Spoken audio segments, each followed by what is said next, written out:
Sa loob ng lumang apartment, doon nagtatago ang mga alaala ng mga kababalaghan at misteryo na hindi ko malilimutan.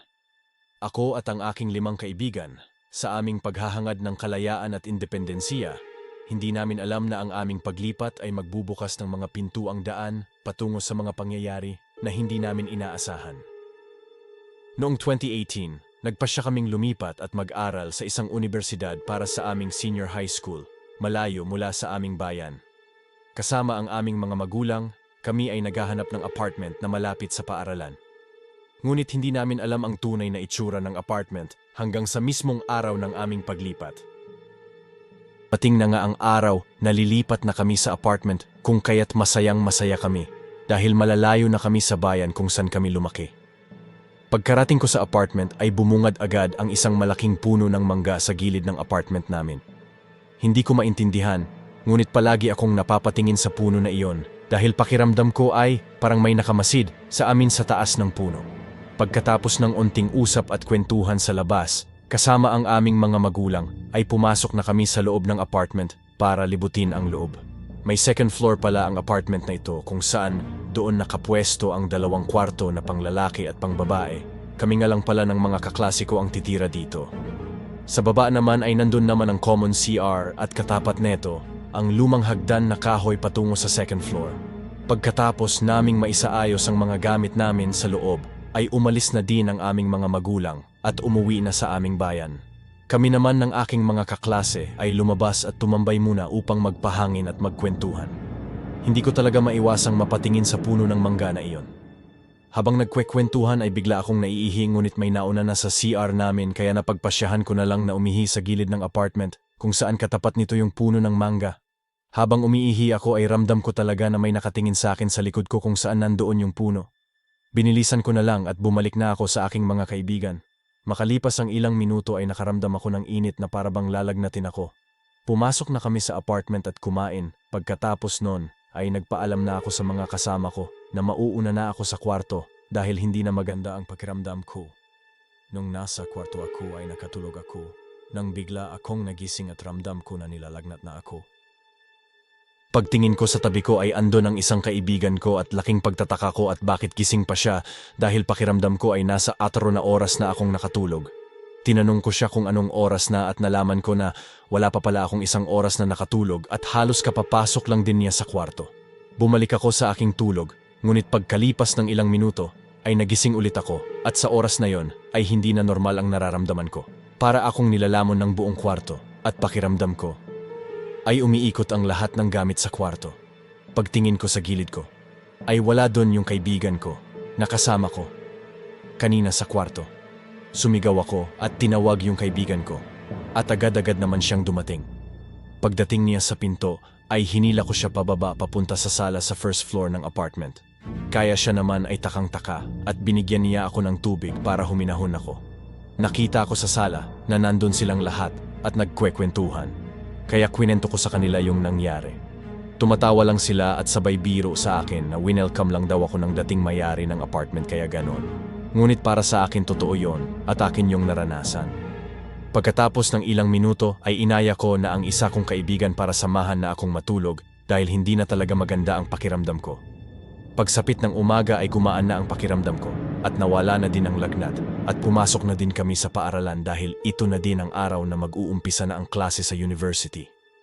Fast forward after 1 month ay wala namang kababalaghan na nangyari sa stay ko sa apartment na iyon, not until 2 sa mga kaklase ko ay pumunta sa apartment namin para gumawa ng group project pagkatapos ng klase.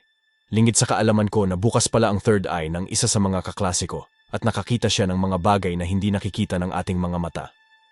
Papasok pa lang kami sa gate ng apartment ay makikita mo na sa mukha ng kasama ko na may kung anong bagay ang gumugulo sa kanya. Pagtapat namin sa puno ng mangga ay agad niyang sinabi sa akin na, "Pre, may nagbabantay na malaking tao sa taas ng mangga." Pagtingin ko sa taas ay wala naman akong nakita, ganun din yung isa kong kasama. Kaya't nagtaka kami at ngumiti na lang. Papasok na kami sa loob ng apartment at laking gulat ko sa sinabi ng kasama ko. "Ang bigat, pre, may bata na tumatakbo sa hagdan niyo." Tumaas agad ang balahibo ko sa takot at gulat dahil wala naman kaming kasama na bata na nakatira sa apartment na yon. Nagsitakbuhan kami palabas ng apartment at umupo sa labas. Sabi sa akin ng kasama ko na ang bigat daw ng aura sa apartment namin at nagbabala na huwag kaming masyadong maingay sa gabi at baka magalit daw sila. Pinaalalahanan din kami na kapag may narinig daw kami at may napansin na kababalaghan ay kausapin lang namin sila at sabihan na huminto sa ginagawa nila kahit na hindi namin sila nakikita. Napagpasyahan naming na umalis na lang sa apartment at gawin ang project namin sa bahay ng isa naming kaklase na malapit din naman sa amin. Ewan ko ba pero pagkatapos nung unang araw na pagdating ko sa apartment at nakaranas ng kababalaghan, ay hindi na yon naulit at wala nang nagparamdam sa akin. Ngunit ang mga kasama ko sa apartment ay sila naman ang nakakaranas ng mga kababalaghan ng paulit-ulit. Isa na dito ay nang iniwan naming nag-iisa ang isa naming kasama na lalaki sa apartment dahil ako at ang aking kaibigan ay umuwi sa aming bayan dahil weekends yon. Naikwento niya sa amin iyon nung araw na bumalik na kami sa apartment. Gabi na daw iyon at matutulog na sila ng mga kasama naming mga babae kaya umakyat na sila sa taas at pumasok na sila sa kwarto kaya naiwan ng mag-isa ang kasama naming lalaki sa kwarto. Nanonood daw siya ng YouTube sa mga oras na yon. Nang sa kalagitnaan ng panonood niya biglang may kumalabog ng malakas sa hagdan ng apartment pero hinayaan lang daw niya yon at hindi pinansin. Ngunit paglipas ng ilang minuto ay narinig na naman niya na may tumutunog sa hagdan at parang may tumatakbo dito ng paulit-ulit.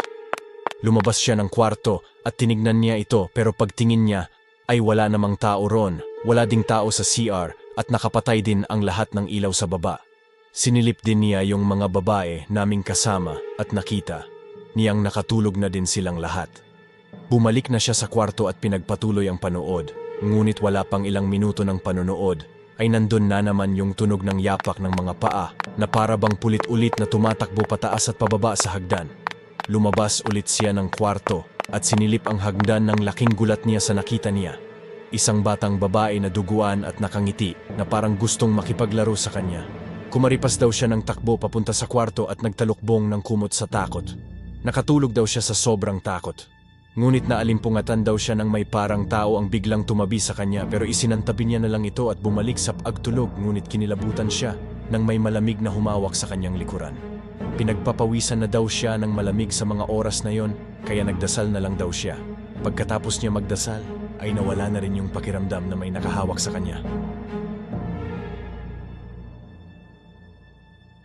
Madami pang mga kababalaghan ang nangyari sa apartment namin na yon na naranasan ng iba ko pang kasama tulad ng mga cabinet na nagsasara at nagbubukas.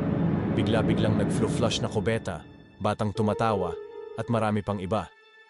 Umalis na din kami sa apartment na yon pagkatapos naming graduate ng senior high school at naghiwa-hiwalay na ng mga eskwelahan na pinag-aralan sa kolehiyo. Ang iba ay nag-aaral pa rin sa university na malapit sa apartment na iyon. Ngunit lumipat na sila ng panibagong apartment.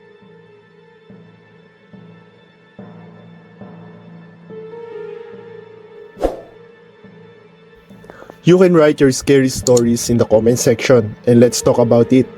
Thank you for watching.